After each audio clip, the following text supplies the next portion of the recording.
इन दिनों स्पेन की राजधानी मैड्रिड भीषण गर्मी की चपेट में है। सीजन की पहली हीट वेव के दौरान तापमान 40 डिग्री को क्रॉस कर गया है। गर्म हवाओं, तेज धूप से लोग परेशान हैं।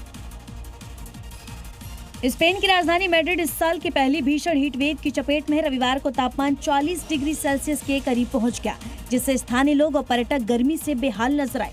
प्रसिद्ध एल रास्टो फ्ली मार्केट में लोगों को हाथों के पंखे का सहारा लेते और कोल्ड ड्रिंक्स पीते देखा गया। तेज धूप और गर्म हवाओं के बीच लोग छांव की तलाश करते रहे। मौसम विभाग ने आने वाले दिनों में भी गर्मी बने रहने की आशंका जताई है। प्रशासन ने लोगों को पर्याप्त पानी पीने और दोपहर के वक्त गैर जरूरी बाहर न निकलने की सलाह दी है। बड़ी खबर केन्या से है, जहां पर राजधानी नैरोबी की मार्केट में अचानक से भीषण आग लग गई और इस आग ने बाजार के एक बड़े हिस्से को चपेट में ले लिया। आग से भारी आर्थिक नुकसान का अनुमान जताया जा रहा है। तस्वीरें देखिए, नैरोबी के एक बड़े बाजार में ये भीषण आग लगी, जिससे काफी नुकसान हुआ।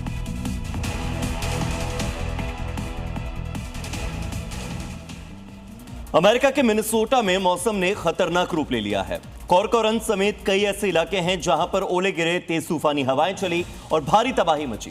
घरों, गाड़ियों और संपत्तियों को भारी नुकसान पहुंचा, जबकि लोगों को सुरक्षा के लिहाज से अलग अलग घरों में जाकर सुरक्षित जगहों पर शरण लेनी पड़ी। अमेरिका के मिनेसोटा राज्य के हेनिपिन काउंटी में मौजूद ग्रामीण शहर कॉर्कोरन में आए भीषण तूफान के दौरान ओलावृष्टि ने भारी तबाही मचाई है। सोशल मीडिया पर सामने आए एक वीडियो में देखा गया है कि बड़े बड़े ओले एक व्यक्ति के घर की छत पर इतनी तेजी से गिर रहे थे कि उनकी आवाज दूर तक सुनाई दे रही थी। ओलों की लगातार मार से छत और आसपास की संपत्ति को नुकसान पहुंचने की आशंका जताई जा रही है।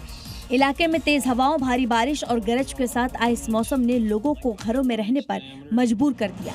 ट्रंप ने ईरान को एक बार फिर से अब धमकी दे दी है। लेबनान को लेकर दरअसल ईरान को धमकी दी गई, हिजबुल्लाह को लेकर धमकी दी गई है और हिजबुल्लाह को रोके, ये कहा जा रहा है डोनाल्ड ट्रंप की ओर से, वरना ईरान पर फिर से हमला कर देंगे।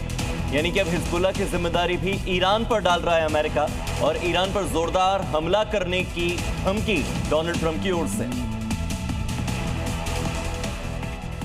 राष्ट्रपति ट्रंप ने ईरान को कड़ी चेतावनी देते हुए कहा कि यदि उसने लेबनान में सक्रिय अपने समर्थित समूहों को नहीं रोका तो अमेरिका एक बार फिर ईरान पर और भी ज्यादा कठोर कार्रवाई करेगा। ट्रंप का निशाना हिजबुल्लाह की ओर था, जो इजराइल के साथ लगातार संघर्ष में शामिल है। ट्रंप ने कहा कि ईरान अपने समर्थकों को तुरंत रोके, नहीं तो ज्यादा सख्त हमला किया जाएगा। वहीं ट्रंप के इस टिप्पणी के विरोध में स्विट्जरलैंड में अमेरिका के साथ चल रही वार्ता से ईरानी प्रतिनिधिमंडल ने वॉकआउट करके विरोध जता दिया। दक्षिणी हिस्से में चीन में लगातार हो रही भारी बारिश की वजह से बाढ़ जैसे हालात पैदा हो गए। कई शहरों में सड़कें पानी में डूब गई हैं, जबकि अस्पतालों और बाजारों में भी पानी घुस चुका है। दक्षिण चीन में लगातार हो रही मूसलाधार बारिश ने जनजीवन को बुरी तरह प्रभावित कर दिया है। भारी बारिश की वजह से कई इलाकों में बाढ़ के हालात पैदा हो गए हैं। सरकारी टीवी की रिपोर्ट के मुताबिक बाढ़ का पानी अस्पतालों, दुकानों और दूसरे व्यावसायिक प्रतिष्ठानों में घुस चुका है, जिससे स्वास्थ्य सेवाएं और दैनिक गतिविधियां बुरी तरह प्रभावित हुई हैं। कई सड़कें पानी में डूब गई हैं। लोगों को सुरक्षित स्थानों पर पहुंचाने का काम जारी है।